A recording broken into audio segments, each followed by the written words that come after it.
Hello and welcome. If you're watching this video, you're either a subscriber to my YouTube channel or a fan of Last Stand Media content.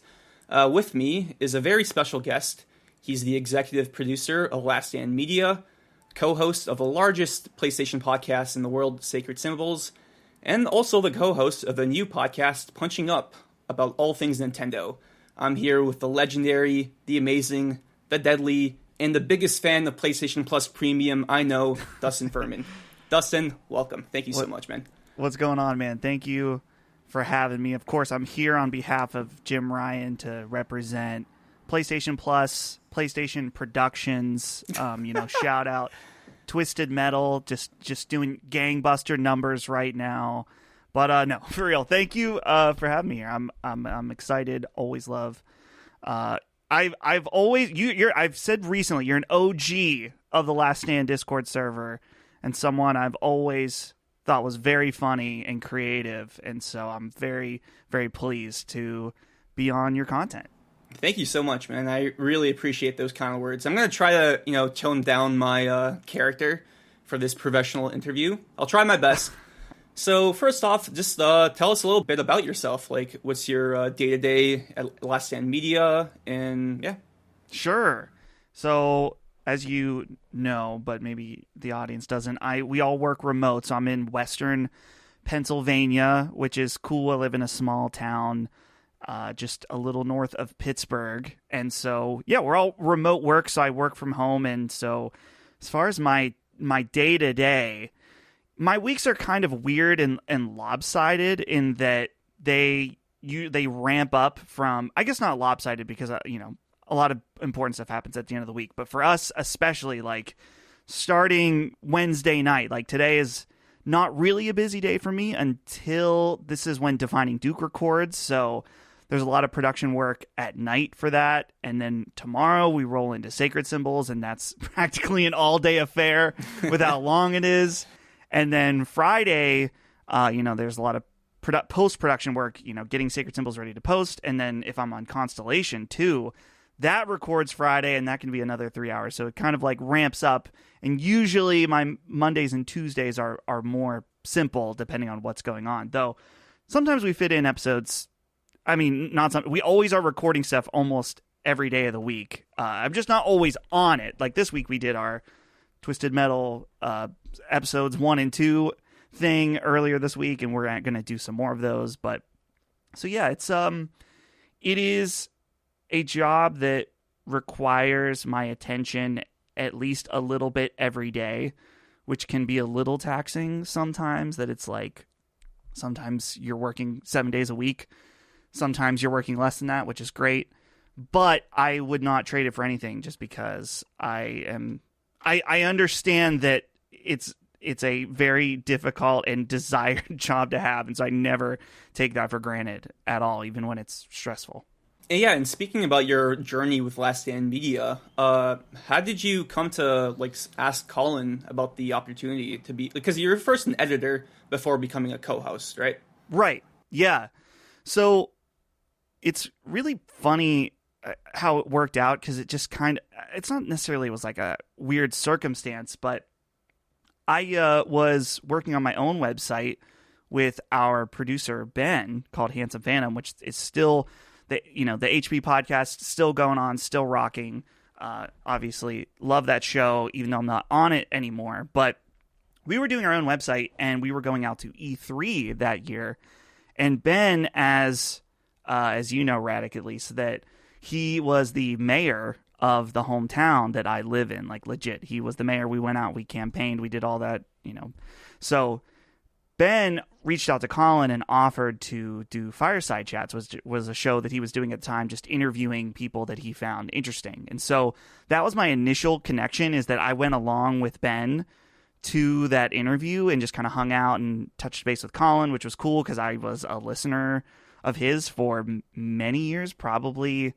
I know I'm not like a super old school listener as far as like deep in the PS3 era, but definitely at the end into the PS4 era of Beyond is when I started listening to that and listening to him. So it was a few months after E3 that Ben had told me that on one of Colin's episodes, he was looking for an editor and that I should email him. And I was like, okay, why not? I mean, it's worth a shot, I guess. So I emailed him, and initially Colin was a little, I don't want to say skeptical, because it wasn't skeptical of me, is that he wanted someone locally and not remote. But he was willing to give me a chance, which I was pumped about. It was just editing podcasts. And initially it was like Knockback. I think my first episode that I ever worked on for the show was, I think, the Metal Gear Solid episode of Knockback. Oh, really? Damn. Yeah, this was back in 2019, 2018. I want to say it might have even been very end of 2017, because I think it was early 2018 when Colin was like, yeah, I'm bringing you on to do this consistently. So, and then as far as once he had brought me on, it was just like kind of an escalation where it's like, okay, I'm doing every Knockback. Now I'm doing every Fireside Chats. Now the big one, and I remember Colin made a really big deal when I started editing Sacred Symbols, because that was really important. And then, so I was still working at my old job at the time doing video editing stuff, and I was like, man, if I can just like if I do a really good job at this and keep at it and make a good impression, then maybe this can eventually become my actual job, which would be really cool. And I remember the night that Colin texted me, because I don't know if he realized how big of a deal when he was like, why don't we just bring you on to actually just do this, and then you don't have to do your other job. And I was like, yes. Like, that was the moment. I was like, thank God, finally. Your big break.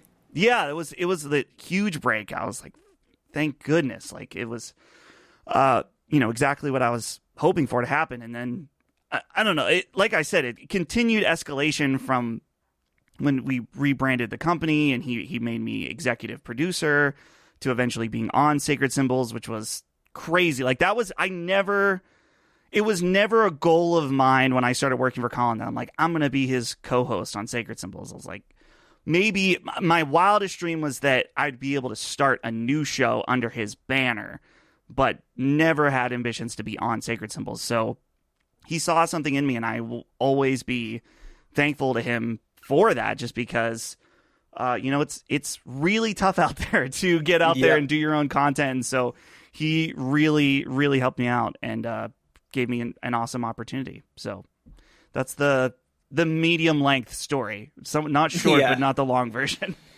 So yeah, about your first time being an actual co-host, I remember, because it was like a late 2020 episode. I remember Cyberpunk being like a big topic about it.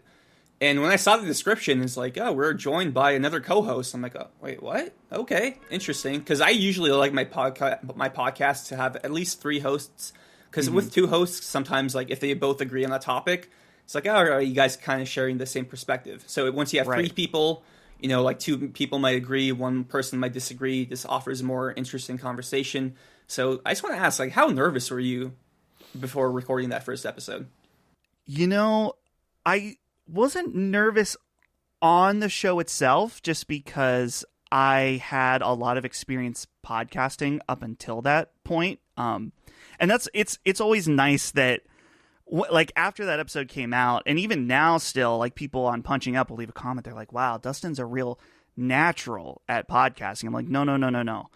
Like, and it's not me trying to be like, I put in the work, but it's like, no, there's no natural talent here. Like, there's no natural, nothing natural about it. It's just that I tried and figured this out over a really long time to just be at least like somewhat capable at it. So I wasn't really that nervous about how I was going to do on it. Not that I was like, I'm going to do great, but I knew I could handle my own, especially when you're dealing with, Colin and Chris, both very competent podcasters.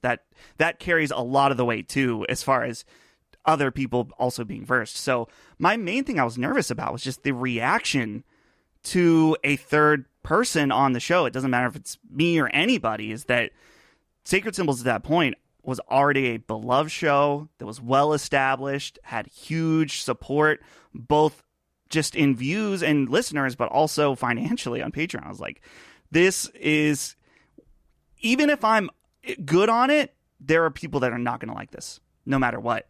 And so I knew that I had an uphill battle where I had to convince, if I had a chance at being on the show, I had to convince people that I was worth listening to. or something. So, and there was some of that initially, and that's one of the comments that I see sometimes that I really, really appreciate is people are like, I did not like you initially. Wow. But then I realized that I just didn't like change. I was like, I appreciate That's a great that. compliment. Yeah, it was a really nice compliment. So it's turned out really good. And I think that, you mentioned about how the dynamics with 2 people versus 3 people. Podcasting with 2 people is really tough, I've found, just because both people are constantly on. You're constantly listening and preparing what you're going to say. And that's still true with 3 people, but you at least have a little breathing room. So I feel like I like the format with 3 people, and it seems like a lot of people do too. So I'm very happy with how it's all turned out in the end. Yeah, you saying that, it's like, I'm literally doing that right now, thinking about the next thing I'm going to ask you. Yeah, or say. Yeah, it's tough, dude. So, and you're doing great, man. So, thank you, man. Really out. Appreciate that. I want to ask, so once you became a co-host, did your workload change? Where, like, I'm a co-host now, I don't have to edit this show all the time. Like, how did that work out behind the scenes? Yeah, it really sucked at first because this would have been, I'm trying to think, because I think I was on some episodes before the rebrand, and so it was 2020 when we rebranded and we brought on Ben to edit the audio. So there were at least a few different instances where I was on episodes and then directly editing the audio after. And this isn't just like a line the tracks up, put the intro, outro, spit it out. All of our podcasts are finely edited, ahs, mouth noises, whatever, are taken out. So doing that, directly listening to the last 3 hours that you just recorded after, so it's a 6 hour, well, more than 6 hours, not fun. God, but now it is, I don't want to say it's like super tough. I want to make sure that I portray this correctly, is that, and I'm thankful for this, is that as I've been on more shows, my production weight or load hasn't changed at all. So it's still like, particularly with Punching Up, I mean, Punching Up has become, is quite a bit in just that it's like preparing, putting all together the show notes, then I'm on the show. Luckily, thank goodness we have Ben who's doing all the audio production work, but there's still like all the video stuff. So it is a lot to balance sometimes. But like I said, it's like the worst, most stressful day at Last Stand is still awesome because it is the stress that I've been blessed to choose, Yep. And that's the thing, is that it's like the perfect. I think that it was in a book I read recently called The Subtle Art of Not Giving a Fuck. Have you heard of that book? Yes. It's like your goal should not to be happy, but to be able to pick what you find stressful. So that's where I'm always what I'm always thinking about it. I see. So you mentioned Punching Up, the new Nintendo podcast. Congratulations on the launch, by the way. Thank you. Yeah. Listen to every episode. Great so far. A little bit more adaptation talk, in my opinion, but beggars can't be choosers. But I do want to ask, what's the transition between like actually like just being a guest on the podcast, not guest, but a co-host on the podcast versus like, I wouldn't call you the main host, but you're the one gathering all the show notes, like leading everyone through the topics. So what's that experience like compared to Sacred? Right. It's tough, and that's the thing. Like, shout out to all the hosts. Shout out to Colin. Shout out to Maddie. And it's not that the co-hosts aren't doing good or anything. It's just a different type of position where, particularly for Punching Up, is that it's just, you have to decide, like, okay, this is an interesting story. What's the angle to talk about it? And also, how long should we talk about it is a big thing. And then a big thing for me, too, is just that a good host isn't just figuring out what should be talked about, but also what shouldn't. Not that you're like censoring, but like while I'm doing the show, I have all my notes and I'm like, okay, we covered this question during this part of the show, so I'm going to cut it out. Or maybe we're beating this to death a little bit, so we're going to cut this out later. And you're kind of doing these calculations in the background on the fly. And the other important thing too is just knowing your co-hosts and what their versed in and what they're good at and what they're not good at necessarily, just so you know what to throw to certain people in certain ways. So it's like, I know that Micah's not into Zelda. So particularly with Zelda being the biggest topic of the last few months, it's like, okay, so obviously I think Micah has really important input on this, even though she's not a Zelda fan. So I got to figure out what's the angle to talk to her about that, right? So it is a totally different game when you're hosting than just being a co-host. And both of them are fun and satisfying in their different ways. But I'm glad. I wouldn't want to host more than one show like that a week, just because it would be a lot of prep work and just management. It's like it's really mentally taxing for, even if it's just like 2 hours, to just be like, okay, figuring out, thinking ahead, stuff like that. And speaking about the podcast length, I had to ask you, because this was like, I remember on the Discord, this was like a big controversy in quotes, but Sacred is like averaging 4 hours per episode. And I remember back in the early days, it was like 2 hours, maybe 3, but now it's like consistently 4 hours. So like, does it like take a toll on you when you're podcasting for 4 hours every week for that one specific show, or don't you mind? Like, do you not mind? Excuse me.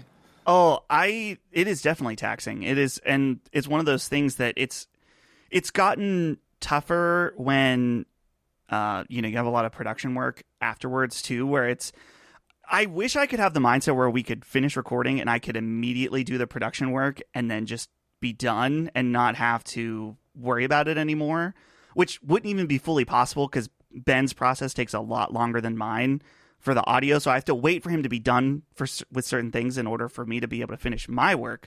So it is very taxing. And as far as like the length, it's tough because as far as my personal opinion of show lengths and how long I want things to be, I personally would not want to listen to a show that long. And that's but here's the thing though, that I think is really worth pointing out, is that it's clear that overall the audience does like it. And so I want to provide what the audience likes and what they're gravitated towards. And you can tell like immediately that there's like, people are like, I like this podcast. I love how long it is. I like that they're able to be in depth. I like that I'm able to listen to this over multiple days. And it's like, well, especially recently with, the show has been growing and stuff like that. And it's like, well, who am I to say?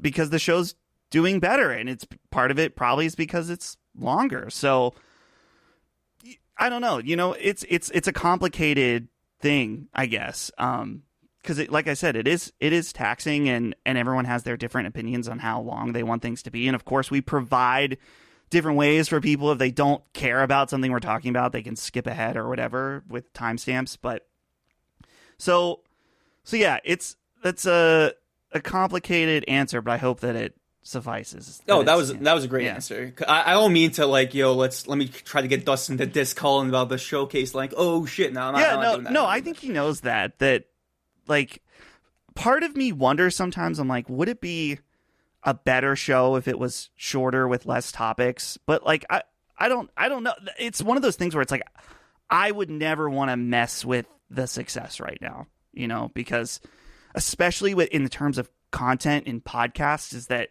if someone listens to like 1 or 2 episodes that they don't really jive with, they're just going to listen to something else.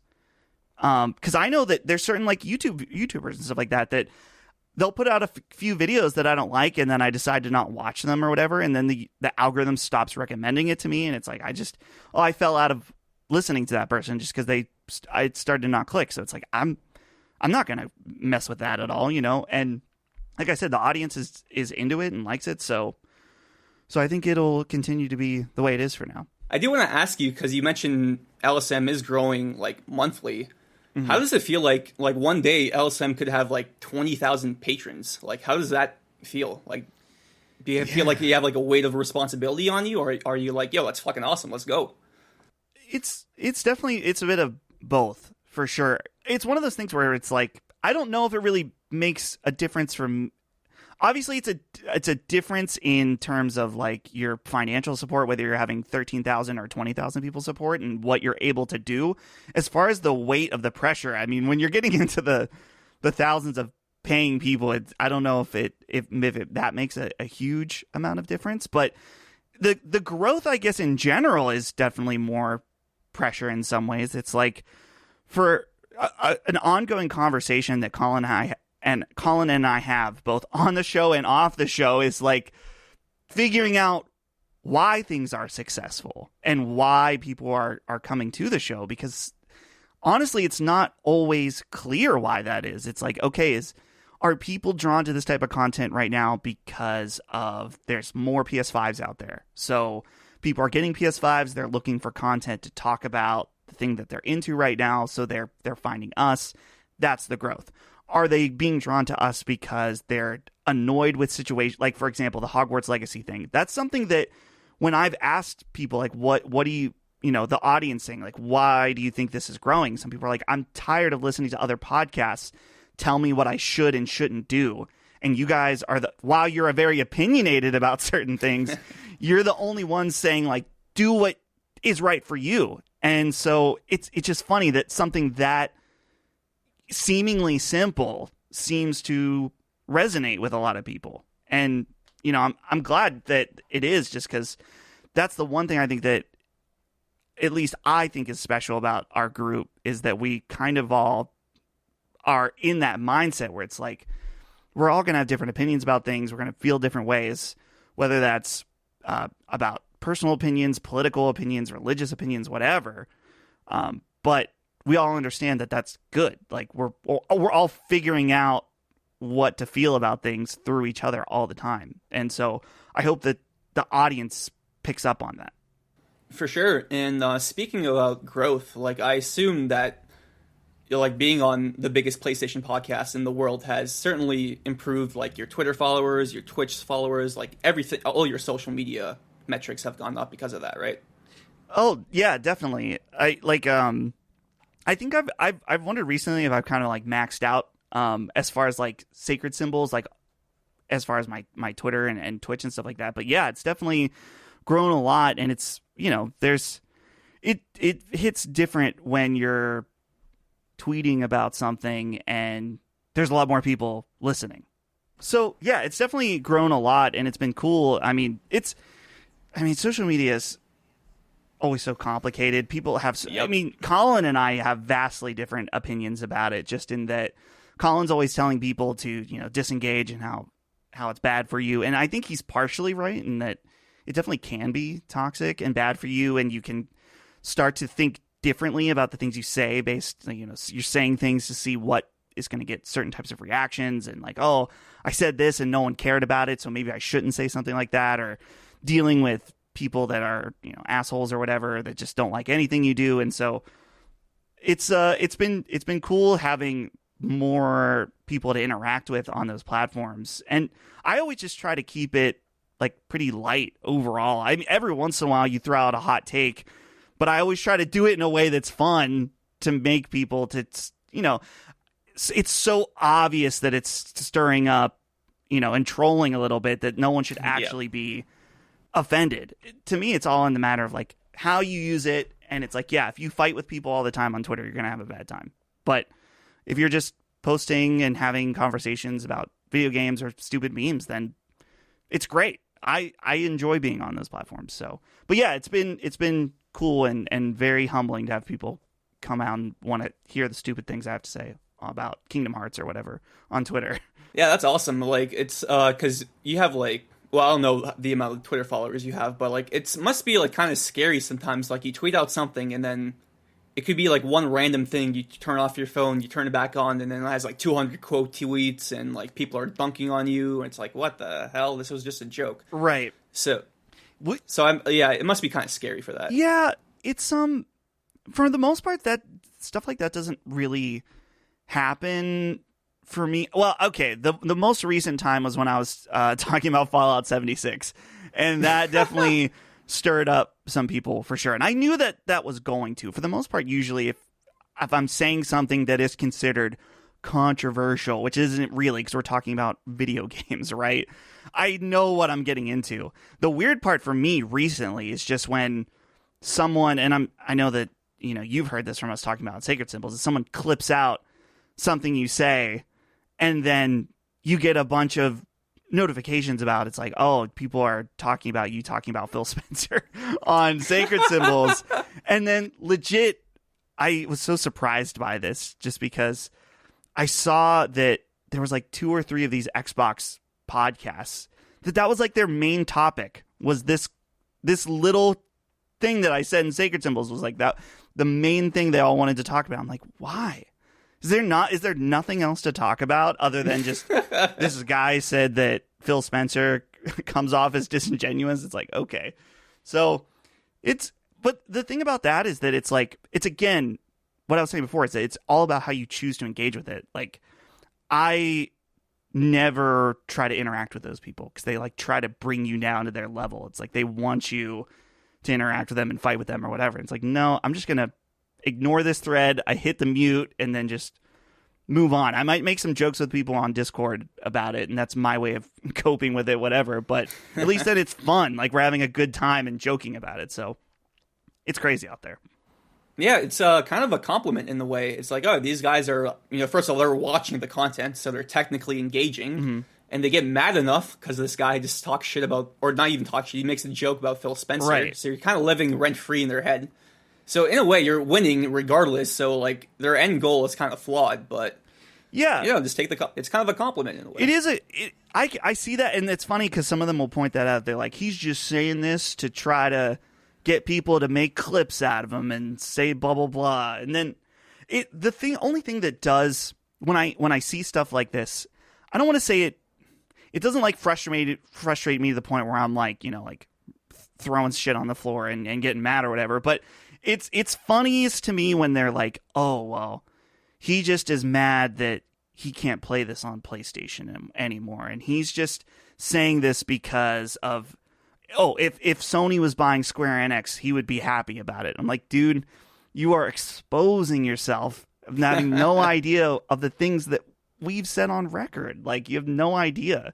So, but again, it's like, it's just, I hope and I truly feel like those people are like in a different bubble and world with a different fan base that just kind of like latch on. And you know, we have a different audience at Sacred Symbols. I mean, obviously there's going to be some crossover, but we have a different type of audience that understands intellectually the things that we're saying. Not that we're saying anything crazy high intellectual. I'm not trying to say anything like that, but that it's more than just a stupid 30-second clip on Twitter.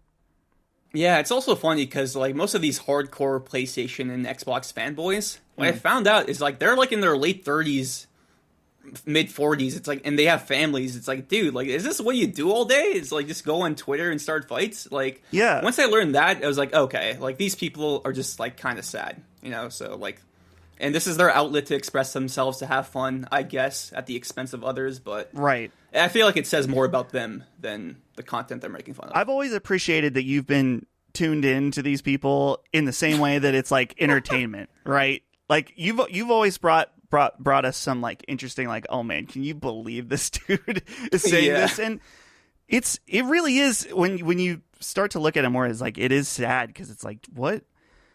The only thing that I can think is that it's like an easy ticket to at least some level of success. It's like, okay, there's this PlayStation or Xbox echo chamber. If I just go in there and start saying things that people agree with loudly in a provocative way, then that will at least net me some level of this echo chamber. But they're never going to get out of that because of the type of content. It's just, it sucks. So it's only going to appeal to this like small group, you know?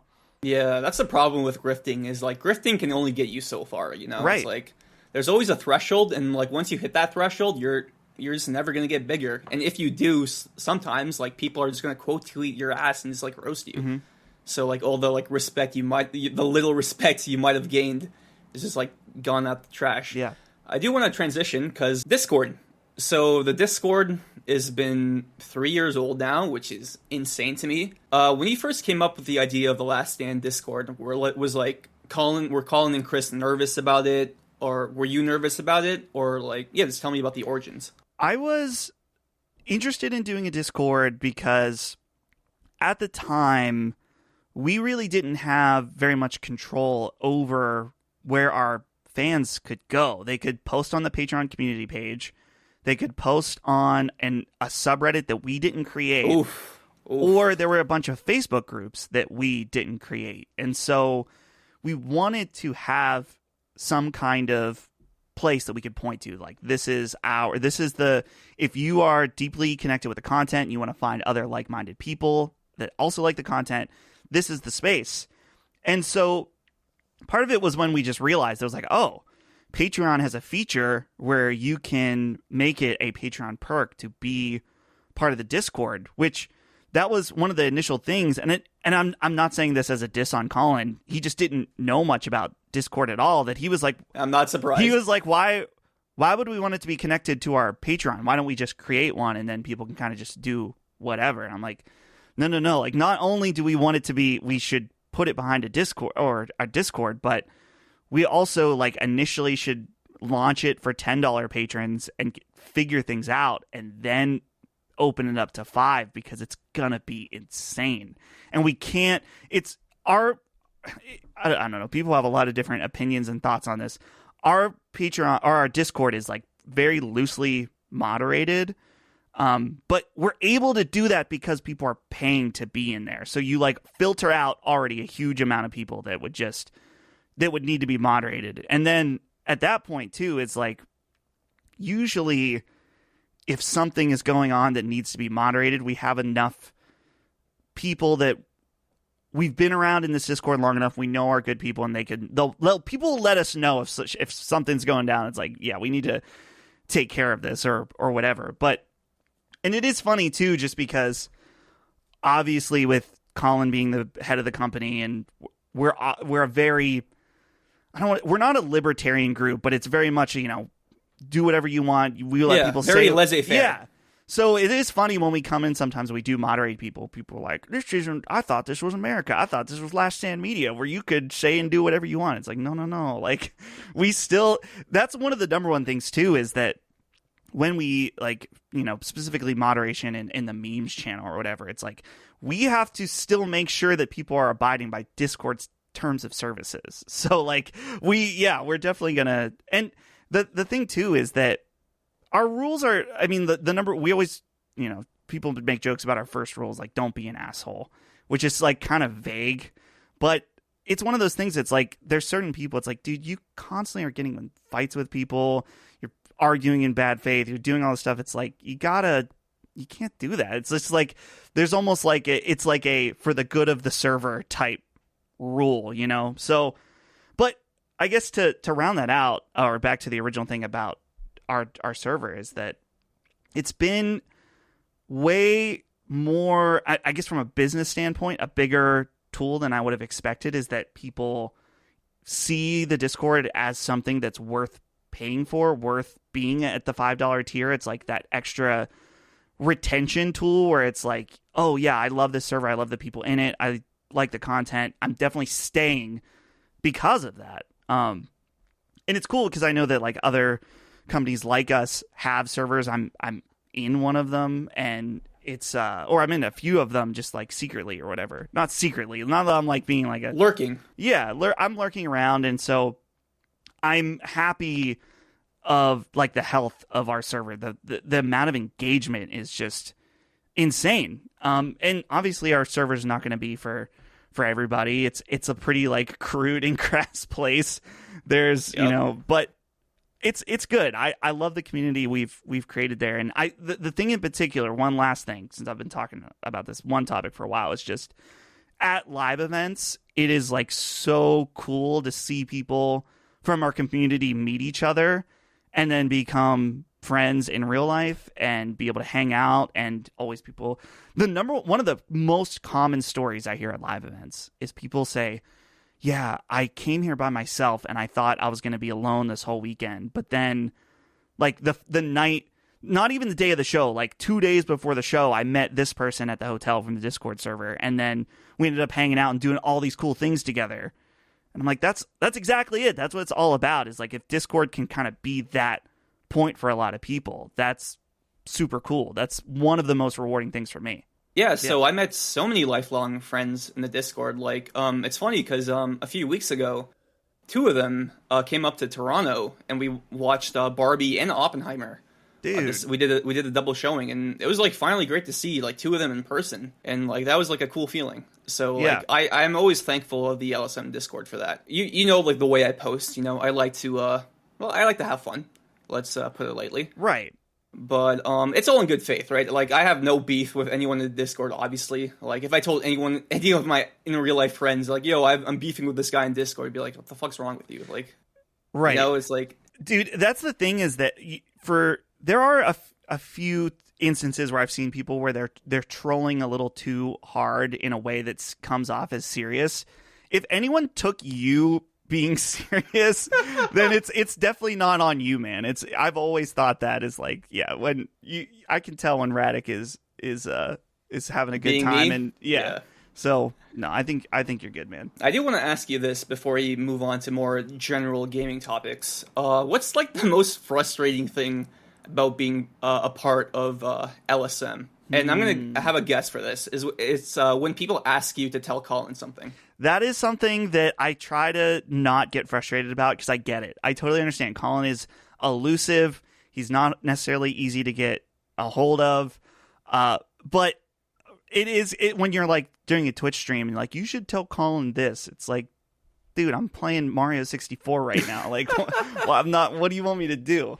The thing that's probably most frustrating, and this is purely just from a work standpoint, is that as we've done more and more shows, it's gotten more and more difficult to plan and schedule things. Like like Micah and I are constantly talking almost every day, trying to figure out like, okay, we're going to do this day. Who's going to be on it? What time is it going to start? Okay, no, this person can't do it. Well, maybe we should ask this person. I mean, Constellation is a big one as far as like planning, and we've done things to try to like fix that. Like, I'm sure a lot of people know, there's a lot more people coming on Constellation than just people directly on our regular shows, right? And that's just a factor of figuring out scheduling, is that we would love to have a perfect system where it's like, okay, Maddie's always on this week, Cog's always on this week, Chris is always on this week, whatever. But it's not,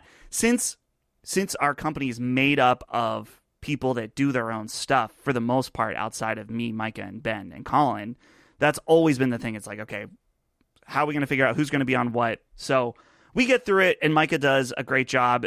Thankfully now, it used to be more my job to like go and pester people and like figure things out, but she's doing a great job doing that as our coordinator. So that's probably the main thing. Yeah, and not to like fillet you guys so much, but I feel like not a lot of people understand like how busy you guys are. Like Maddie, I think he used to do daily uploads, but now he does like uploads every other day. Right. So that takes time. He has his own Patreon he has to manage. Cog literally works for like Meta. Mm-hmm. He has like Iron Lords, which is a huge success. Lockmort, shout out my guy Lockmort. He's always working. He's always on the grind.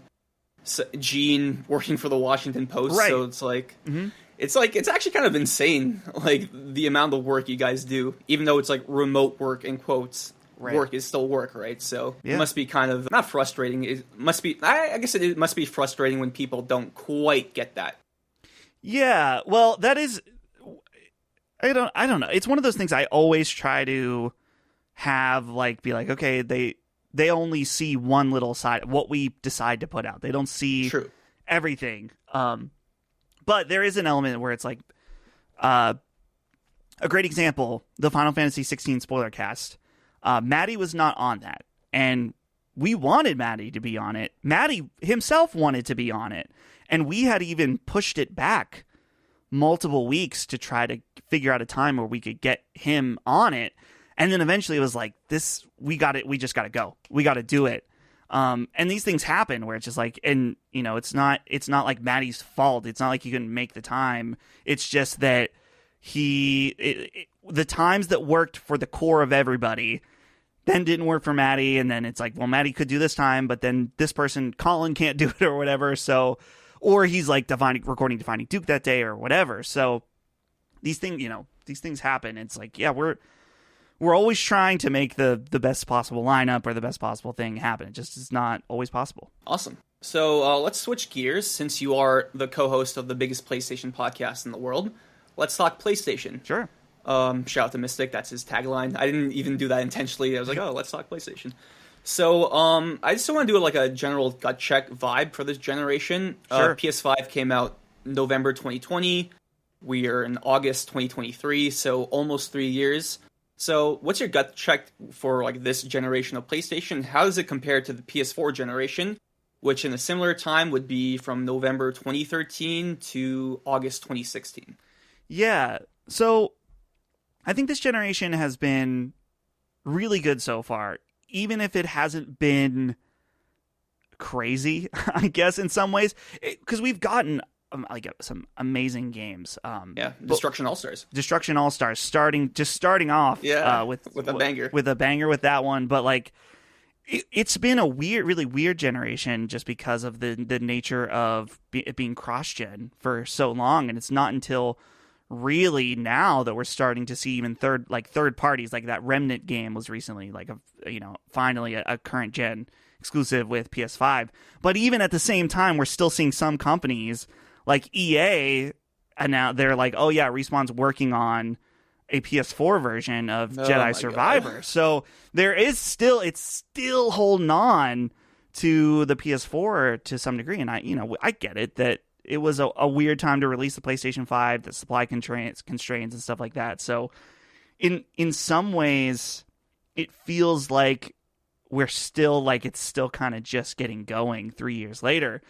But it's also tough because now that we are getting true current gen games, I truly believe the mindset of the players has changed, where now, because of this cross-gen period where we had PS4 games that could run at 60 FPS on PS5, people have gotten a taste for that. And so now that we're getting true current gen games, it's like, it's not quite there yet. Like maybe, and that's, we were talking a lot about recently on Sacred about the PS5 Pro and what that could that be the 60 FPS device now that people, the hardcore people, the people that listen to shows like this that want something like that. So it's been good though so far. I wonder how things will keep going with Sony with their strong initiative into live service. It definitely, I understand people feeling a little more doom and gloom about that last showcase, because it feels like, man, where's the stuff that we're expecting, the stuff that we know Sony for. And the thing that we've talked about on Sacred is just that pretty much all of these live service initiatives, for the most part, not exclusively, are from new teams or side teams or whatever. It's like that other stuff is still cooking. Like they're making Ghost of Tsushima 2. Like, and no one needs to quote that out. Like I don't have any info about that. I'm just saying, like, that's so obvious they're going to make that. So for sure, the good stuff is still coming. I don't know if there's another showcase this year or whatever, but it's like there's so much other stuff that it's fine. Like, we just got Final Fantasy 16 and it was amazing. We're getting Spider-Man 2 and it was amazing. And then if you look at third-party stuff, like Armored Core is going to be awesome. There's Baldur's Gate 3 coming. Like, there's no need to want right now. It's okay. So it's been it's been good so far. I'm still feel like we're waiting for like a truly groundbreaking game that is only capable on next gen. Like Elden Ring kind of felt like it, except for the fact it ran on PS4. It was like it was mainly just a groundbreaking game in its design, not necessarily in its technical ability. We've seen pretty games like Ratchet and Clank and stuff that are, it's like, oh yeah, looks awesome on PS5, but we haven't gotten that Mark Cerny, we can change level design thanks to PS5. It's like, that really hasn't happened yet. Yeah, like, I'm so conflicted on this because I do feel like PS4 might have had more exclusive games like that weren't on PS3 that I cared about. So I think of So from November 2013 to August 2016, we had Uncharted 4, the Ratchet and Clank reimagining game, Until Dawn, Bloodborne, Right. the Order 1886, which I will talk to you about later. Okay, yeah. Want to get, yeah. Not in the way you think. Oh. But, so yeah, we got those exclusive games, and with PS5, it's like we're getting a lot of cross-gen games. Luckily, those cross-gen games have been fantastic. So God of War Ragnarok, Sackboy, which I'm really fond of. You know what? I gotta represent my boy right here. Dude, nice. I have a little got Sackboy too. I don't know if it's the same as that, but I do have Awesome. one. Yeah, you just love my little sack. Boy. So, yeah, then we got Miles Morales, Horizon, Gran Turismo 7. So we're eating pretty well. Plus, we got the current gen exclusive. So, well, two of them are remakes with Last of Us and Demon Souls. Right, yeah. But I will say those are probably some of the best looking games I've ever seen. Dude, yeah, Demon Souls I still think is maybe, I don't know, it's definitely up there as one of the best looking games on the platform. Oh yeah, I'm so interested to see what Blue Point does next. They're the studio I'm keeping my eye on for sure. Definitely. So I do want to ask, what is your favorite PlayStation Studios game so far this generation, not counting Destruction All Stars? My favorite PlayStation Studios game so far this generation. Man, it feels bad to say Demon Souls, but it because that was a launch game. But great game. It's a great game. It's and I mean, I'm a Souls guy, so having a full awesome it's funny because I know that there was a lot of skepticism around having Blue Point do have them remake a From Software game, because there's a lot of people that hold From Software very dear as no one else can do it like they can, and it's no, Blue Point did an amazing job with this remake, and from a technical standpoint, and I know they're very different games, that one is not open world, but it's look how good a Souls game could be when a team that has a lot more technical prowess does it, as opposed to Elden Ring, which, don't get me wrong, is an amazing looking game, but it still suffers from the same old From Software technical issues. But I'm trying to think, I don't know, because I feel a lot of the oh man, Returnal. I didn't even bring up Returnal. Oh, Returnal! Oh my god, yeah. Yes. I think Returnal is one of the low key. I wish more people. It's a game that I have issues with. I still have issues with, but when I think about it, I'm man, that game was awesome and really unique. I really liked it. Ratchet and Clank, of course, was super awesome. The thing about that game is, as awesome as it was, I kind of played it, I beat it, I did some of the extra stuff, and then I'm good. It's kind of just a little treat. It comes and goes, so it's not an immediate one that comes to mind. And then maybe I'm queuing you up for a segue, maybe not. I don't want to run your show, but as much as I'm not really a racing guy, Gran Turismo 7, also really just an incredible game that even made me interested in racing stuff, and the VR mode was really, really something. So, most overrated game that they've put out so far, definitely Horizon Forbidden West, though. Yes, yeah. Thank you. Yeah. Dude. Oh my god. Not a bad game. It's a fine game. Yeah, fine. It's a fine game. But yeah, I was racing to finish that by the time. I was I've had enough of Horizon. Yeah, that was definitely a platinum I struggled with. Not because it was hard, just it's when I think of the term industry plant, which is mainly a term in the music industry, Horizon just feels like the most industry plant ass franchise I ever seen Sony put out, man. Yeah. I've never thought about it that way, but it does make sense. It's it's the most generic AAA bullet checkbox game ever, man. It's just I don't know. Yeah, there's something to it though, in that I like the concept. I like the art direction. I think that the game looks stunning. I think that the designs of the different robots look super cool, but it just in the gameplay department is again not bad. The game doesn't play bad. It plays fine. In fact, there's some combat part that I would say plays great, but it's just the core game design is just so bland. Like we've done this type of thing over and over. Boring. It's like, yeah. Like, do you also get this feeling that Aloy kind of feels like she just feels weird to control, especially when she's like jumping or trying to climb onto objects. Something about it just feels off to me. Well, dude, and that's the thing is when the first Horizon came out, and it was right around when not Tears of the Kingdom, Breath of the Wild came out. It's not that every game needs you to be able to climb up a mountain or something like that, but I remember going from Zelda to playing Horizon. I was like, oh, this feels kind of weird where I'm just kind of like sliding off the side of something that I jump on. It just didn't feel good.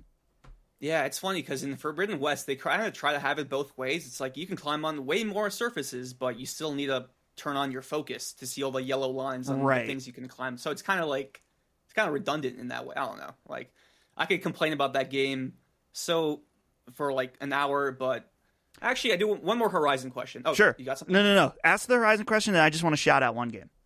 Okay, so it looks like Sony is gonna pour a lot of their chips in the Horizon, which is like, as a hardcore PlayStation fan, it's like out of all the franchises you can milk, like it has to be a Horizon. It's like, god damn it. Yeah. Because we're getting the MMO, we're getting the multiplayer game, we're getting the fucking remake, which nobody asked for, the Netflix show, which coming from me, I think is going to be pretty bad.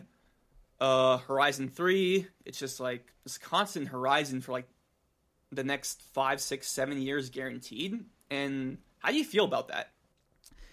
I am so curious about what the thinking is behind Sony. Like you said, that if they're choosing that to be the IP, maybe they're looking at it like, man, well, God of War, which was the game I was going to shout out that I wasn't thinking of, that I'm like, God of War might be up there as far as Demon's Souls in terms of quality overall, that I just thought was an awesome game. Fantastic. Maybe they're looking at it like, well, is God of War too violent that it doesn't have as much appeal, universal appeal, or is it that maybe they're like, well, the world of God of War kind of is really tied to one specific character, whereas Horizon, there's a lot of different areas that we can like go in different ways with different characters in this world. That probably is it, where they're looking at Horizon. They're like, this is the IP where we can probably go the most different directions with. But I guess I'm still open for Horizon to be something that I'm super excited about. Like, the multiplayer game, I think, could be really cool if it is like a Monster Hunter game in that world, or something like that, where you're using a lot of different strategy. Like, you have one guy putting out traps and one guy that's like doing your DPS and stuff like that. I think that could be really cool. The MMO, I'm not really into. I don't care about that. I'm not really into MMOs right now at all, so that's not exciting to me. And then the other thing too is just that, thinking about the Netflix show, what does the budget need to be to make that good? And it's one of those things where it's different than Twisted Metal. I'm sure. Did you listen today to the Twisted Metal? Yes, okay, so you're fresh. You're up to date. Yeah. What I was saying in that episode is like the budget for it kind of works because it's Twisted Metal. It kind of already is this cheesy thing. They're able to pull it off that it's kind of low budget, and it kind of just works because of what it is. I don't think that will work with Horizon. They're going to have to spend a lot more money, and I just don't know if they'll do that. So, yeah, and speaking of Horizon, it did get a PSVR 2 game as well. Oh yeah, Horizon Call like the Mountain. Game everyone forgets about. I don't have a PSVR 2, and I kind of do want to ask you about PSVR 2 in general, because it kind of seems like PSVR 1, when it was coming out, was like a more enticing sell. It's like, well, to be fair, 2016, different time, a lot changes in 7 years. But it feels like the excitement for VR was a lot more palpable back then. What do you think happened in between those 7 years that PSVR 2 comes out? And I don't want to say it's like came out to a whimper. It feels like it comes out to a whimper, but it's selling on pace to do as well as PSVR 1 in sales. So what's going on with PSVR 2? I think that the biggest problem is that it doesn't feel like Sony's very excited about it. Whereas PSVR 1, it felt like they were really excited in that they were showing different things. And it's not that they're doing nothing. I think that that's there's some people like Sony's not doing anything with PSVR 2. It's like, no, they are. They're propping up smaller games that they think, like that Synapse game from a few weeks ago. I know a lot of people really liked. It's just that it needs more than that. It needs first party support, and it's not that they have some kind of special ability that only they can make VR games, but it's like that vote of confidence that if you invest in this platform that is more money than the console itself, you are going to be getting quality games from Sony. And right now, is there any announced PSVR 2 game from Sony? I don't think there is. No, I don't think so. The only thing right now that Sony kind of pushed is the Firewall. Well, you're right. Firewall. That is, and that's, well, they don't own that team. That's a second party. I don't know if they don't own the IP, right? I don't know. I would assume they would own the IP, but maybe not. So Firewall, which isn't first party, but we'll say that. And I would imagine that they are spending a good chunk of money and giving that to Capcom for Resident Evil 4. Oh, yeah. Which, good point. Don't get me wrong, that's exciting and awesome, but I just think that they, like that showcase, they didn't show any kind of PSVR stuff. And so when there were people that were like, I want PSVR 2, I think it looks cool, but there's not enough for me at launch. I'm going to wait and see how Sony supports it. And right now, however many months later, they are justified because Sony is not doing much. And it sucks because it is cool. And people sometimes ask me, they're like, Dustin, you're not playing your PSVR at all. Are you disappointed? Are you upset? For me right now, it's just that there are so many normal 2D games that I can barely keep up with those. And it's not that the VR games that they're pushing look bad. I think that Synapse game looks really cool. There's a bunch of stuff from launch that I didn't check out from PSVR 2, but there's nothing that's saying, oh, this has to go in your schedule of games. Like right now, it's like, I'm kind of just, maybe if there's a gap, but right now with how much stuff is coming out, it's like pretty soon is Armored Core and Spider-Man 2, and then Starfield's in there that I want to check out. So it's like Mario Wonder, Mario RPG. It's like so many games, dude. So many games. Yeah, so they have to, if they really want to be a successful platform, they need to go beyond just the enthusiasts, because that's the only people they're feeding right now is the hardcore PSVR 2 people, and they're out there. I mean, shout out PSVR Without Parole. Yeah, he's great. He's great, and he has those are the type of people he's serving. Those people are being fed, but it's got to be more than that if you want to have a mainstream successful product like that. Yeah, for sure. I feel like they're trying to bank on Horizon Call of the Mountain to be that system seller, and the fact that it wasn't, I don't know if that says something about the Horizon IP and like its broad appeal. Maybe it's just like people don't want to spend the $500 on a VR headset as well. Multiple different factors, but they definitely need more than Call of the Mountain. Fantavision 2020X I actually liked, but I played that 2D. Yeah, and I'm like one of the only 40 people in the world that care about the Fantavision IP. So I think that looks cool, dude. I haven't played it, but I thought it looked cool. Yeah, definitely get it on sale. Like, right. I think it's $30 USD. So, once it's $10, it's definitely worth a play. And then Gran Turismo 7. And Gran Turismo 7 was my first ever proper sim racer last year. And I fell in love with it. Yeah. So I was hyped before the movie. So before anyone comments, Yeah, you're a real fan, dude. You're OG. Trying to beat the shill allegations. But talk to me about Gran Turismo 7 in VR. Because that seems to be like the best VR game Sony put out. Yeah. For PSVR 2. Dude, it's awesome. The first time I played it, it's as someone who has played and owns a lot of VR headsets, like I owned the original Oculus Rift, I had Quest, I got Quest 2, PSVR 2.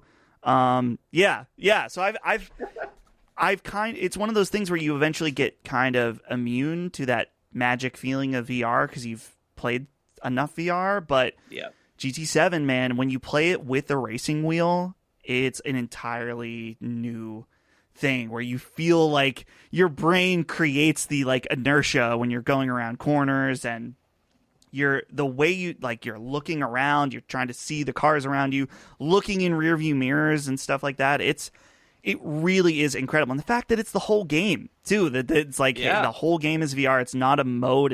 It's and it looks comparable to how it looks on the flat screen. It's really, really special. But like I said, the wheel is an essential part of it for sure. Oh yeah, I totally forgot about the wheel and like the my brother. I bought Gran Turismo 7 for his birthday, and he loved it. And he ended up buying like a wheel, like a stick, like the pedals. shifter, yeah, nice. Yeah, he has like the whole setup. And like next time I visit him, I'm definitely gonna try that out. And I also want to ask you with Gran Turismo 7, how are you with the gold license tests? Oh, is that so? My only goal was just to beat all of those. Okay, That's like the training type thing, right? And you get yeah, I did all of them. But I was like, yeah, even though I'm into it, it's still I just don't know if it's ever going to be my thing. So I was like, I can at least do all of them, but I'm never going to get them all gold. Yeah, I'm trying to get gold in all of them. I did the first 3 sets all gold. Did 9 of the 4th set in gold. It's just like the final exam. You have to do like a minute-long race in the Nürburgring. And goddamn, like when I say I want to jump out of the window, face first, like I really mean it. It's like, oh my god. But enough about me complaining about Gran Turismo 7. I do want to ask about PlayStation Plus Premium because I remember you've been one of the proponents about how Sony needs to improve this program, and I definitely agree. So how were you feeling about the launch of PlayStation Plus Premium, which was like June or July of last year? Compared to what it is right now? Yeah, I think that the launch was actually pretty good in that they had a pretty interesting lineup, particularly of the classic games, and also just a good selection on the extra tier as well. And that was the big thing, particularly my one friend who he's an interesting friend from, like, obviously he's a good friend because I like the guy and we like hanging out. But it's very interesting for me from an academic standpoint because he is interested in games. He plays a lot of games, but he's not in the same, like, in the circle, like in the gaming world. Right. Yeah. He's not like us. Cursed. Yeah. He still has happiness left in him outside of being a gamer. So he's interesting in that he got a PS5 just probably about, 6 to 8 months ago now. And I was like, dude, you should get this extra tier because there's going to be, you don't have anything, and this is going to provide more than you would need and have a bunch of stuff that you already want to play on it. Like, you should totally get that. And so he's on that, and I check in with him every once in a while. So, like, what are you playing? He's like, oh, yeah, they had this. I'm playing this on extra, and it's cool, and they added this, and I'm really excited about that. And that's the thing is that I think that, I don't know, it's a tale of the two different tiers in that I think they've done a really good job with extra consistently in that the games that they have coming out each month for it, I'm like, dude, there's a lot of good stuff on here, and that usually there's going to be at least one or two things that anyone's going to be interested in. It's not like the free tier where it's like you might not care about any of those 3 games, right? Yeah. That just happens sometimes. On the extra tier, there's so many more that there's probably going to be something you're interested in. The classic tier, like I said, a great initial launch, and then they just kind of it seemed like that was all they had because they kind of just didn't. They're like, oh, we've got this weird PSP game, you interested in that? It's like, dude, you have access to so much good stuff, and you're giving us like the 5th Siphon Filter game. Like, it's like okay it's like I get it, it's cool, but we need some other stuff in here too. And more recently they've done a lot of cool stuff, whether like they had Worms, and then they did both Twisted Metal games, which I thought was cool for the show. So they're doing a better job now. I would like to see still, it's like there's still a lot of missing stuff that's like it's time to bring out, well, they can't bring out Tomba anymore since now that they're going to actually do that re-release, but they're getting better. So I don't know, and especially now that there's more of a whole catalog of PS1 games, that if you subscribe now, it's going to be more worth it than day one when they had that much more limited selection. PlayStation Plus Premium is, I don't want to say interesting. It's annoying. Because, like, I really enjoy it. Because, like, I'm the type of dude who likes, like, the obscure Sony IP. Like, I love... Echo Chrome is, like, one of my favorite games of all time. I love Echo Chrome. Love it, love it, love it. But I also, like, when they added, like, Pursuit Force and Pinball Heroes and this like a bunch of obscure PSP games, and like for me as a hardcore Sony fan, like yo, this is awesome. Like you're bringing new life to these obscure IP. They're bringing trophies, and they're also like the games that launched without trophies. They patched trophies in them. So I think every first-party Sony game that's on like the PS1 game and PSP, has trophies with a platinum list. So I think that's awesome. But I feel like the output each month, it's usually 3 classic games per month, and I really think they should bump that up to at least 5, because it definitely feels like 3 is a bit too sparse. You know, like you might not have any interest in 2 of them. You just play 1. It's like okay, whatever.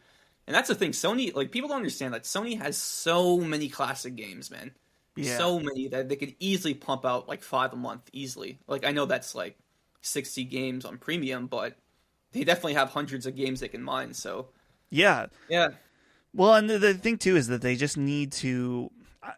I'm surprised that they have an emulator like easily to make PS2 backwards compatible games. They did it on PS4, and now they're just like, we're not doing that anymore, really. Like they're not doing PS2 at all. And I'm like, it's not. I understand the PS3 emulation is a much bigger ask. It's much more complicated. It's like, dude, you already did this on PS4 for PS2, and now you're just not doing any kind of PS2 stuff. So it's like, it's one of those things. It's better, but I think there still could be more done. Yeah, the PS3. I don't even want to bring up the PS3 thing because I feel like that's a topic like literally every PlayStation fan agrees on. It's like, we would rather have this shit natively. Like obviously, but the PS2 stuff is interesting because like it's so funny because I try to boot up some of the PS2 games on PS5 and they have like a little error message that pops up, not error, but like a notification that's like this game you might experience like some issues playing this game, and then you play Ape Escape 2 and literally half the textures are like glitching out. Like what the fuck is it still on, broken? It's still broken. I couldn't, but dude, when I saw it, I'm like, dude, what are you guys doing? Like exactly, it's like it's not just Ape Escape 2. It's like Primal, War of the Monsters. It's like come on, Okage. I wonder if like Dark Cloud, because I know that was one too. They did Dark Cloud 1 and 2. I wonder if all those PS2 games are broken and they're like, oh look, it's part of the classics. Play them on your PS5. Yeah, my theory is like I'm hoping Sony, fingers crossed, is making a new PS2 emulator. Right. And I wonder if they're going to update the games to have, like, rewind and maybe, like, new trophy lists. Maybe, we'll see. But they definitely need to get on the PS2 classics. Because, like, I feel like that's, like, what the majority of modern gamers want. Because, like, they might be... They were probably too young for the PS1 era, but they grew up during the PS2 era. So there's lots of, like, nostalgia to mine from that. So we'll see. PlayStation Plus Premium. Hopefully it gets better as the months go on. But I do want to ask you about the Order 1886. So the reason why I'm asking you about this is on the Discord, one of my friends was like, I'm playing the Order again. And like, yo, and I was like roasting him. He's like, why are you playing that ass game? It sucks. And we're talking about it, and then like it's just been on my mind. So I'm like, all right, I'm just gonna download it again, play it. And I'm on the 3rd chapter right now. I was playing it last night, and I'm not gonna lie, I think I was a little bit too harsh on the game. Yeah. So tell me about your thoughts about the Order 1886. I understand why people didn't like it, particularly at launch. And we talk all the time on Sacred Symbols that the length of a game and how much it costs do not need to necessarily be totally interconnected. But I can understand spending $60 and it's this really short game and it's like fine. You know, I can understand that being not, off-putting. But for me, playing the game, I played it on. I got it like on a super good deal. Me too. I got it for $5. Yeah, I got it for a super good deal or something like that. And so I didn't have that connotation of like, oh, this better be worth my money, And I was like, this game's cool. It's not amazing, but it has an incredible aesthetic and world. Yes. It looks beautiful. And I thought the storyline, just overall, like this idea, it's like, oh, the Knights of the Round Table discovered the Fountain of Youth. And so they've become this like core tenet of, London society and the government and stuff like that. And they've become this like specialized force. I'm like, that's pretty damn cool. It's like a cool concept. And so I think that if people take it for what it is and not be like, oh, this game's trash or I don't. Is there anyone out there that's like the Order is a 10 out of 10 game? It's not that good, but I think that some people feel the way that's like they really want to convince people. It's like, no, it's not bad. It's fun. It's good. It's not the most amazing combat in the world. It's not, it's nowhere near like a Gears of War quality third person game. And it's short and stuff. And I think it's super cool. And for anyone that wants, like, everyone's always saying games are too long. I want just like a nice little experience. Like, dude, the Order is perfect. Yeah. It's like nice little solid story. Unfortunately ends on a cliffhanger that will probably never get resolved. Yeah. But yeah, I'm glad you're checking it out and giving it a second look, because I think it's a game that didn't get a fair shake by a lot of people. I remember a few months ago, it was like, the Order is like Days Gone, an underappreciated gem. And then me, like, I like Days Gone. It's like, don't you ever compare the Order to Days Gone. What the fuck are you talking about? Yeah. But after playing the Order, and they both end on, like, technically, like, post-credits cliffhangers, too, which is pretty funny. Because both games are definitely not getting sequels. Right. But the Order, I was definitely a bit too harsh on. So, Ready at Dawn, we're going to miss you. I know they had layoffs recently, which sucks. Yeah, Oculus shut down Echo VR. They're like, really? Yeah. Oh, shit. Which was crazy fun, like really fun, but I guess if no one was playing it, I get it, but. Yeah. And speaking of a VR team Sony could have used, like, Ready at Dawn was, like, right there. Yep. Like, same with and Insomniac and Team of So. Oh, my God. Yeah. Yeah. Don't want to get into it. But I do want to ask you one thing. Two more things about PlayStation. Sure. The State of Bloodborne. We have to discuss this. So what the fuck is going on with Bloodborne?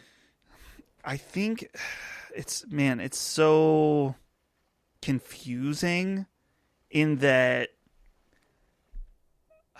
I don't know whether it's a thing that From Software is like, no, we don't.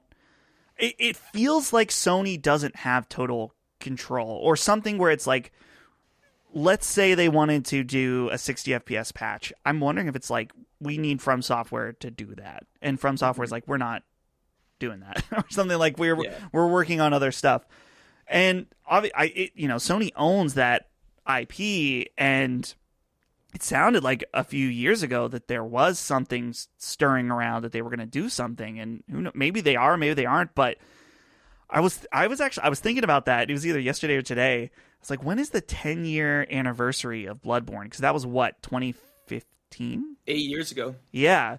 So maybe they're preparing something that they can call like Bloodborne Anniversary, and it's a full-blown remake, because at some point, from a business perspective, they're like, okay, well, we could do a patch. It's like, well, no, that would not be a good use of money, because why would we do a patch when we can sell people a newer version? And it's like, well, do we just do a newer version? Do we remake it or something? And so I'm sure that at some point they were like, well, let's just hold it and do it big or something. It's like, it's so confusing why they've just not done anything at all. And that's the thing. Maybe it's just like copium right now. It's like, they haven't done anything because they're gonna do something really good. Just keep believing, But I don't know. Maybe there is something in contractually with From Software that they, while Sony owns the IP to do different stuff, different side projects or whatever, like if they ever do, I know there's like comic books and there's like board game stuff that Sony has some control or makes some money, but maybe there's something that From Software does have some kind of creative control over it, that they're like, yeah, we're not doing that right now. Yeah, I wonder about that, because like, to me, Bloodborne is like Sony's like get out of jail free card. Yeah, because like anytime anyone asks like, oh, what franchise do you want to see? Like, do you want Sony to bring back? Bloodborne. It's like always the top requested answer. So it kind of reminds me of Assassin's Creed Japan. Like, everyone wanted Ubisoft to make Assassin's Creed in Japan, and these didn't until like recently, where they finally announced Assassin's Creed Red. So I feel like everyone thought it's like, all right, so they probably saw people were kind of waning interest in Assassin's Creed, so let's bring out Assassin's Creed Japan. Ignore it, Ghost of Tsushima, pretend like that doesn't exist. But here's Assassin's Creed Japan.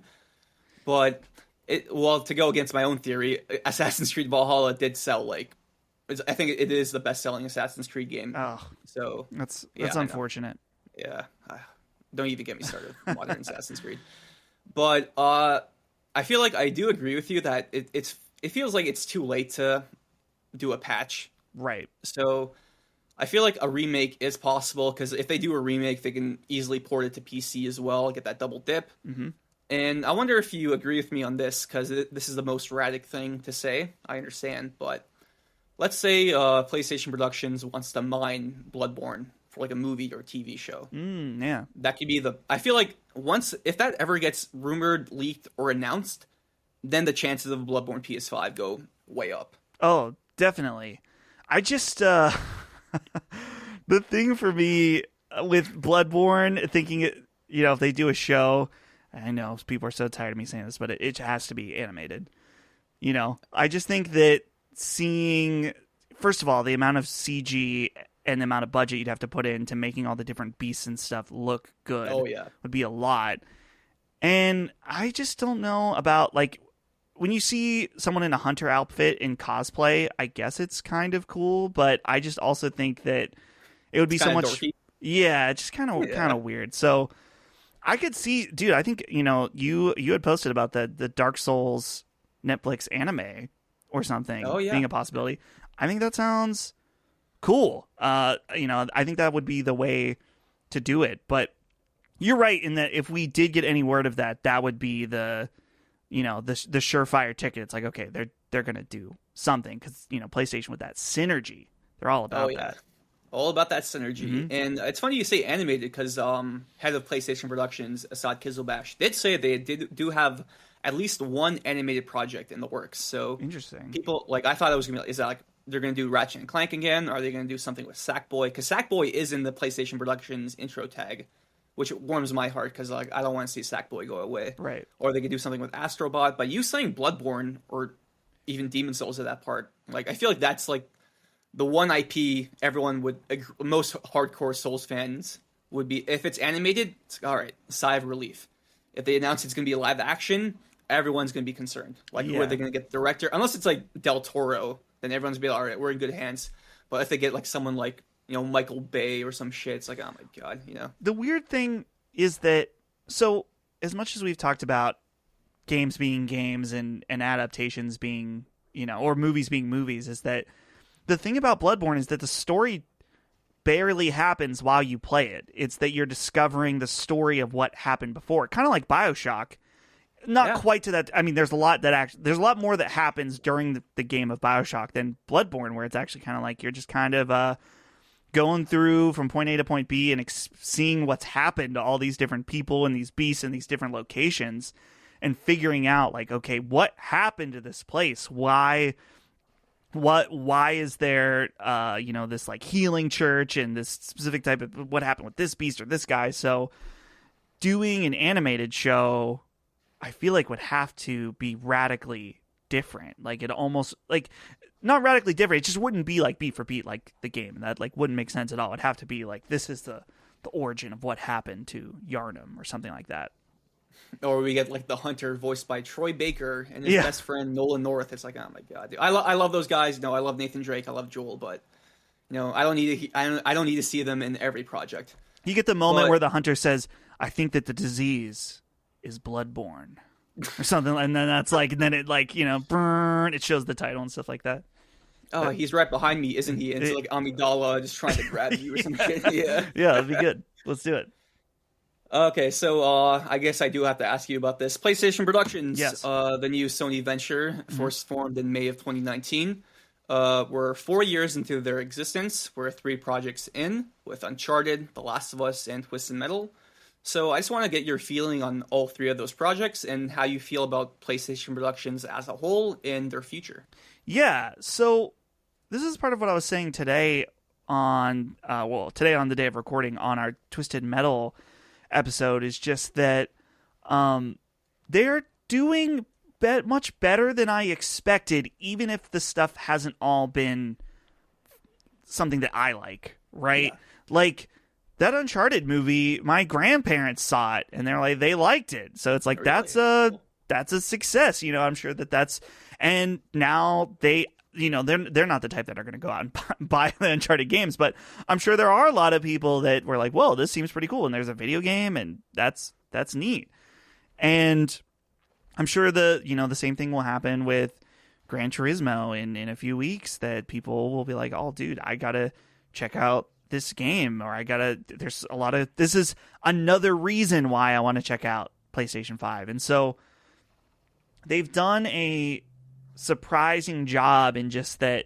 I think that we were justified in feeling like, okay, these are going to be train wrecks based on every video game adaptation that's happened so far. Have pretty much all been train wrecks. And so far, they've done really good, and they've understood what each project really needs to be or what it should be. And like, The Last of Us, I think they were like, yeah, this needs to be HBO quality. And that's what they did. And it was like they knew that was the right home for it. And something like Twisted Metal doesn't need to be that crazy. They can do something a little more crazy and weird on Peacock. And it's like, that actually works. Yeah. So it'll be cool to see. I mean, so far of the projects, let's see. Uncharted, so that's a film, and then now 2 shows. And so now they have the second film with Gran Turismo. We'll see how that does. But I gotta say, Radec, the thing I'm excited for, that I've really opened up my heart to, is this Ghost of Tsushima movie. Let's go. I think in particular, after I saw John Wick 4, and it's Chad something. Chad Stahelski. Yeah, he's a last name I'd have a hard time saying. I think that he is the type of guy that like has vision for stuff, and he has the chops from a technical and stunt perspective, from a fight coordinator perspective, that I'm like, this could be pretty damn good. Like, everything's lined up for this to be awesome. So I am pretty excited. I'm at the point where I'll say, I don't know, maybe excited is not the word. I'm very optimistic about the idea of a Ghost of Tsushima movie. And so, as much as like I said, not all of these are things that I'm like super into. Like, I'm not super into Twisted Metal, but I can respect it for what it is, and I think it's cool they made something that a lot of people like. The fact that they keep doing this, it's like we were wrong about this. They've figured out the right partners, and they have achieved what they have set out to do so far, and done it well. And they've done that multiple times. So they've done something really impressive. Yeah, I'm just thankful that like all my years of shilling PlayStation Productions has kind of paid off, because if like those projects were trash, you're like, oh my god, what am I doing? Yeah. But Uncharted, I really liked. It's definitely like the least well received, because I know some hardcore PlayStation fans weren't really into it. But I will say that, not to defend the movie, but it was Tom Holland got cast in like 2017, and then PlayStation Productions formed 2 years later. So that movie was already in development. And I saw Kizilbash did say they joined about halfway through. So if that movie, which I think will get a sequel with PlayStation Productions more heavily involved, then I think it's going to be way better. Yeah. That makes sense. And then Twisted Metal, like I remember like you teasing on the Discord. I'm like, oh my god, Dustin's going to shit on this. Like, and you're allowed to, right? I'm not like, I'm obviously playing it up for the camera, but your complaints, like you're actually like more hot on it than I thought you were. And I will just say this, it does get better as you go on. So that's kind of what I was thinking, that as you start to build a more cast members, more interesting and unique people, or whatever, like weirdos that you find in the world of Twisted Metal, I'm like, okay, there could be something here. So I'm excited to see where it goes for the next few episodes. Yeah, and shout out to John Wick 4. That was like one of the best movies I saw this year. Incredible. John Wick 4 was awesome. That very Hotline good. Miami moment, oh my god, bro. The moment I always think of, which this isn't even necessarily like what you think of for John Wick, is that part. I guess this is spoilers. Is this spoilers for John Wick 4? I'll be like 20 seconds when he's falling down those stairs. Yeah, I always think, I'm like, holy shit, how did they do that? He's just falling and falling. It's like, damn, crazy. And now when he's fighting all the people all the way up, it's like, dude, that's so cool. John Wick 4, incredible. Amazing movie. Yeah. I'm really happy that the John Wick team is doing Ghost of Tsushima, because when they announced Ghost of Tsushima, I was like, all right, that's like relatively, like that was like the newest IP they were going to mine. It's like, why are you doing that? But then you see Chad Stahelski, and then after you watch John Wick 4, it's like, okay, I understand. Yeah. You guys got this. So I will close out the PlayStation Productions segment here. I don't want to take up too much of your time, so I'm just going to ask you a few more things. Sure.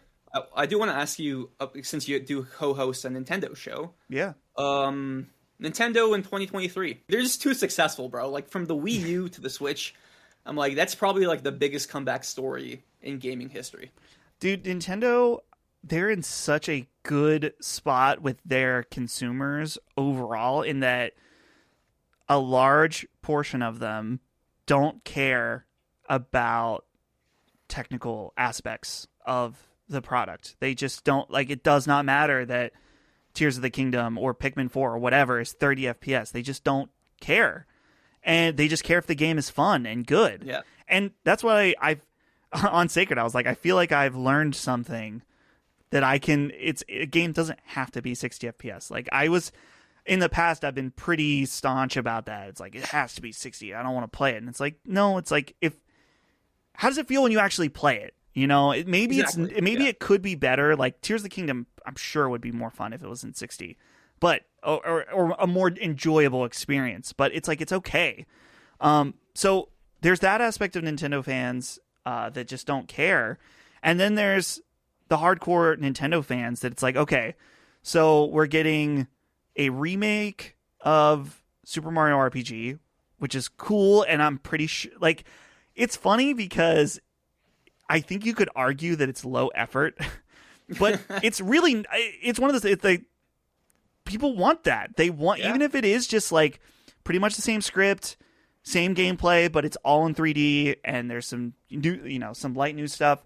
Not that, like, I'm not saying that remaking a game like that is easy, because I'm sure it's a ton of work, but they already are working off of the base of something. But the Switch is old, dude. I mean, the Switch came out in 2017, and it feels like more alive than ever when you see like just every big release. What was it? Pikmin 4 sold more than Final Fantasy 16. Dude, that's insane. Which my wife Holly and I were having a conversation about this. I'm like, it's not that Final Fantasy 16 did bad. It's just there are so many Switches out there. There's so many people, and that's the last advantage I'll say for Nintendo is that I'm trying to remember. There's that data that came out that Switch, like so many PS5 or Xbox Series X owners also own a Switch, is that because it's a companion device, people are totally happy with, it's like, okay, I play all my third party and all my main stuff on my PS5 or my Series X, and I'm okay buying 3 or 4 Nintendo games a year and then just putting it down in between because it's a secondary device. And so Nintendo can just rake in like just crazy millions and millions of sales. That's the thing. And I think Collins brought this up, is that Nintendo's like 10th best selling game on first party game on the Switch is probably still more than Sony's best selling PS5 or PS4 game. It's just like, it's crazy. So they're, amongst the hardcore scene, like people that we're associated with, it's a conflicting business because some people hate them, but it's like clearly they have something figured out that people are really drawn to that cause them to have great success.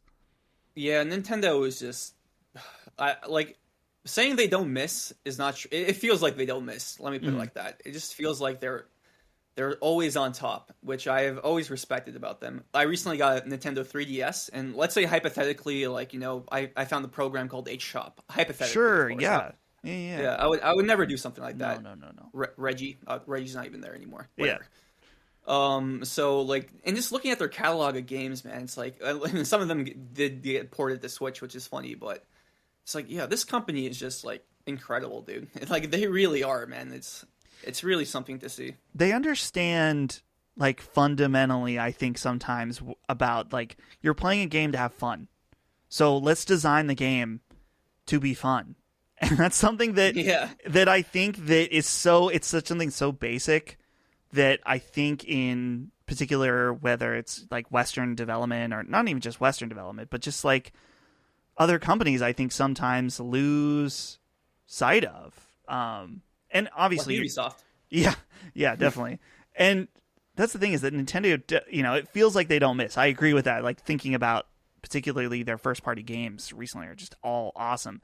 They Ignore everybody who went to Switch. That didn't happen. Dude, and everybody went to Switch. They wanted you to ignore too, but for some reason still released it. It made no sense. But so, yeah, they're a company that I love, and I also deeply hate sometimes, just because they are like also simultaneously the most anti-consumer company, doing stuff like, oh, if you want to back up your saves on your Switch, you got to buy our subscription. Even though there's an SD card plugged in, you can't back up your saves there. No. You have to buy our online subscription. Stuff like that.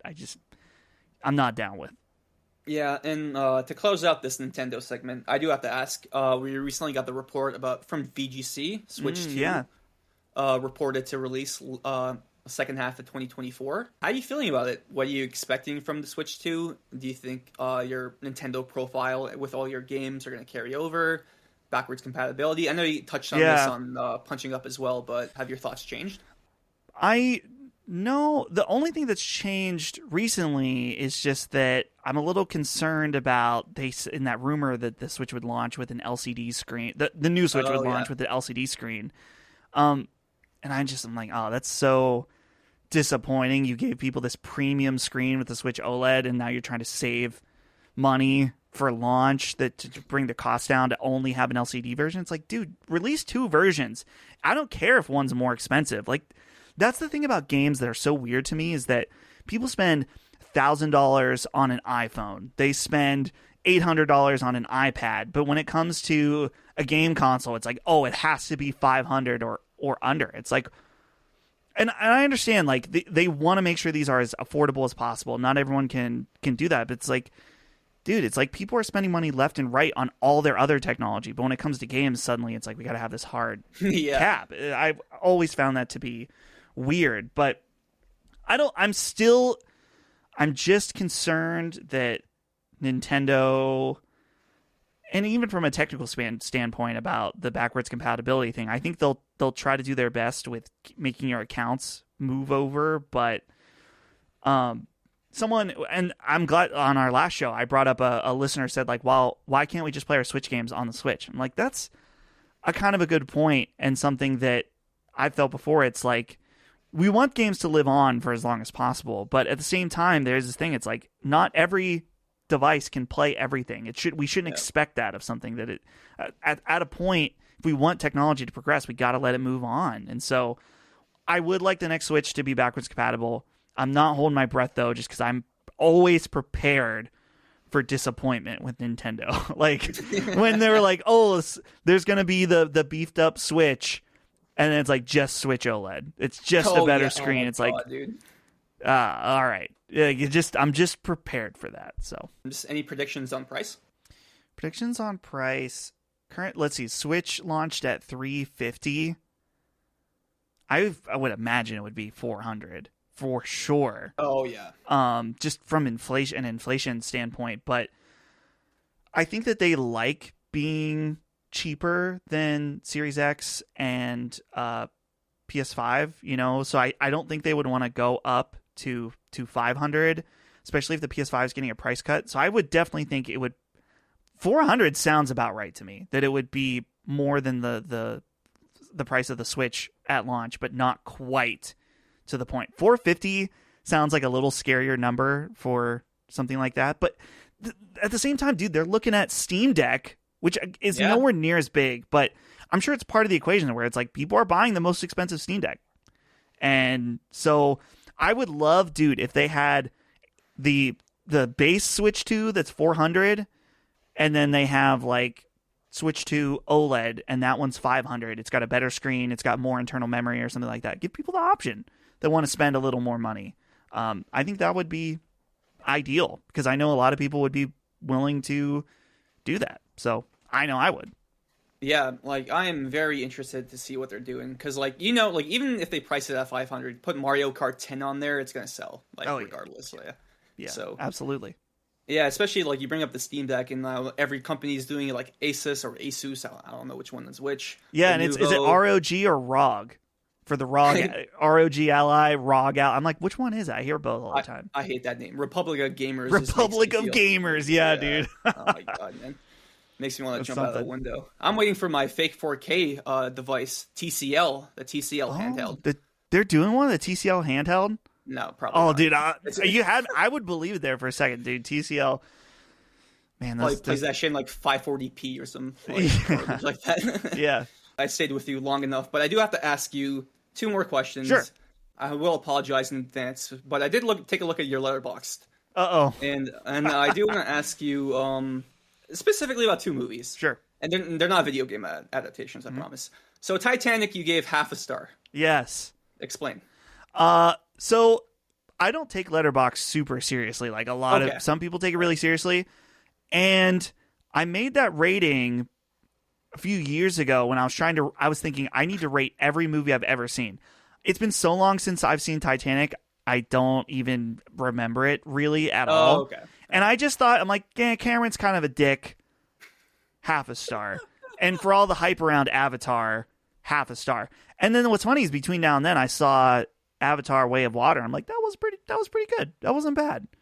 So maybe I was a bit harsh on Titanic, but I'm not going to watch it again anytime soon. So we're going to keep it for the meme.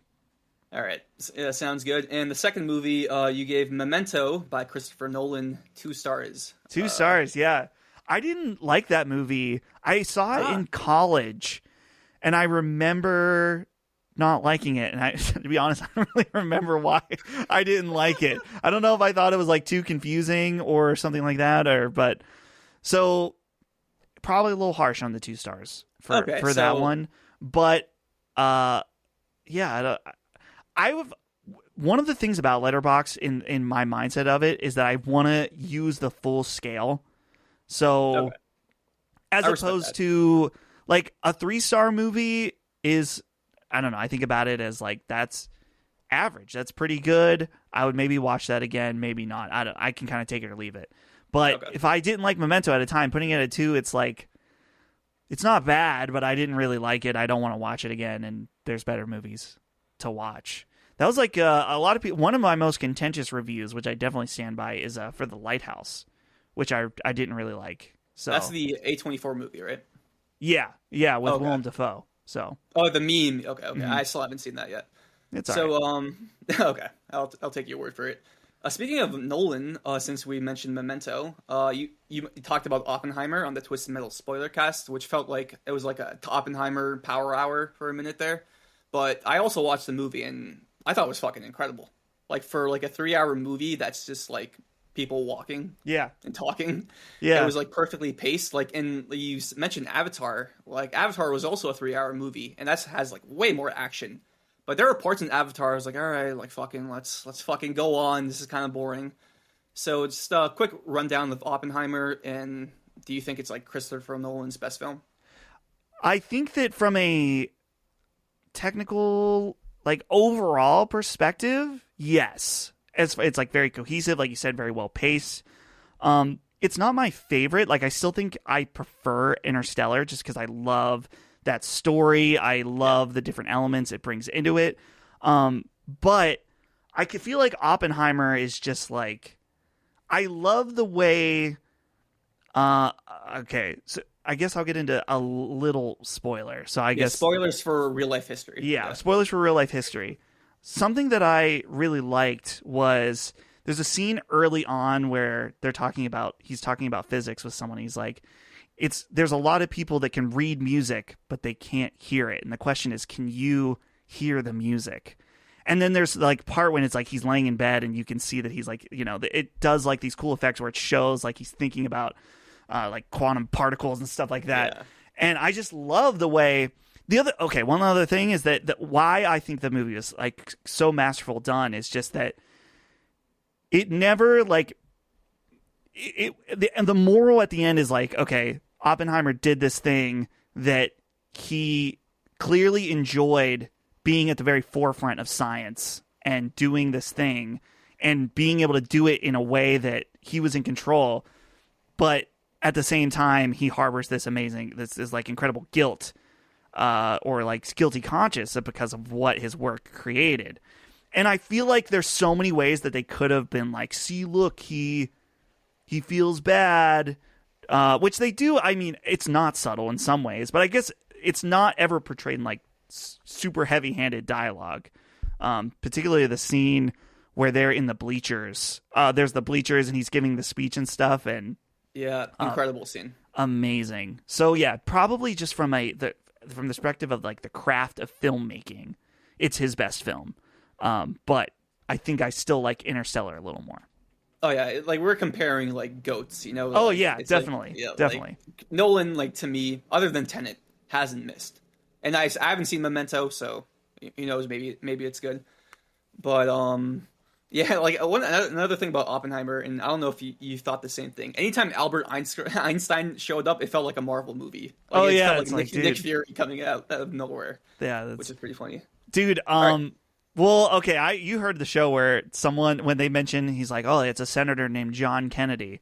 The guy beside Yes. Holly was like, oh, I think that guy became president. It's like, that dude, that was like the mentioning, like in a Marvel movie too. They were like, we got this guy, this scientist, he, turns green or something. Or like, just like they mention it, you know what I mean? They're like, oh, this guy, JFK. Yeah, it's like setting up for a spin-off movie. Right. All right, so last question. It was coming. I have to do it. There's this anime called One Piece. Yeah. A very successful anime. And before I go into my Radec mode, I do have to say I respect One Piece a lot because like it's very hard to maintain like a high level of quality of something for 20 years, which is insane. Like Simpsons is going on for 30, and it was only good for like 8 or 9. You know, so. Lots of other properties jumped the shark. I feel like people are feeling that with MCU. Like they had 10 great years, and now everything's kind of like slowly going down. But One Piece, it's getting a Netflix adaptation. The trailers have been out, and you already know what I think of it. I think it's a big moment for One Piece. So how are you feeling about this adaptation? Yeah, it sucks. Yeah, it's I want to know what the end goal is. It's like, do you realistically think you're going to do this? You're going to do this whole show justice? You really think, like, first of all, how good would it have to be too for you to just get the green light? Because apparently they spent a lot of money on this first season.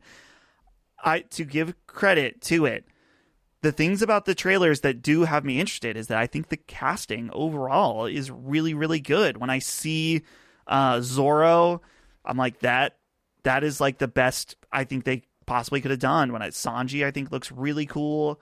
I think that the problem is when you get into some of the more fantastical characters, like the most recent trailer, you see Arlong, and Arlong. That's the guy with the nose? Yeah, that's the fish man. Okay. And that's when it starts to break down. When you see the characters interact, on the ship, you're like, dude, this is kind of cool, right? And then you see a part where Luffy's stretching his arm out. It's like, no. So I think that, as with many of these adaptations, there will be some redeemable qualities to it. And I am watching it. I already asked him, Brad Ellis and I are going to do a podcast about it. I'm going to release it on my YouTube channel. It's not going to be a Last Stand thing. We're just going to talk about it, get it out. So yeah, we'll see what happens. Only 30 days away now, 29 days. I think it's August 30th, if I'm remembering that sounds correctly. right. And I think Netflix releases all their episodes at once, right? They don't do like staggered. I think Stranger Things kind of did have like a staggered release for one of their seasons, but I think One Piece is going to drop all 10 episodes. Is it 10 episodes? I don't know. Remember. Yeah.